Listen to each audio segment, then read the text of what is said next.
來關心天氣的消息，今仔日的全台灣各地這天氣有影是真燒熱。氣象署是表示講，大台北地區、華東地區，也閣有中部外山區的所在呢，是有可能會出現36度以上的高溫。新北市、台東今嘛是攏發布柑仔色的高溫燈號。另外，受到這西南風的影響，所以這兩天啊，在南部地區可能會落局部性的陣雨，也是講雷公雨。也那大台北甲北部山區，在過晝嘛有可能會落西北雨。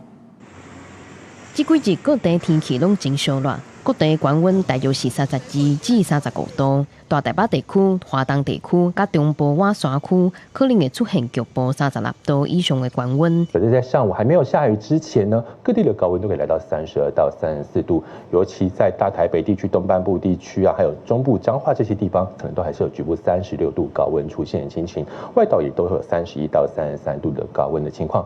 氣象署也講，拜五、拜六受到西南風的影響，南部可能有局部短暫的陣雨，也是雷公雨，甚至也有可能會落局部的大雨。過晝大台北地區、北部山區也可能會有局部的大雨。受到西南風增強帶來的水汽是比較偏多的，包含中南部地區，可能還有午後的北部，還有其他山區都有一些局部大雨出現的情況。那尤其在南部地區在15號這段時間，特別要注意短延時豪雨出現的機會。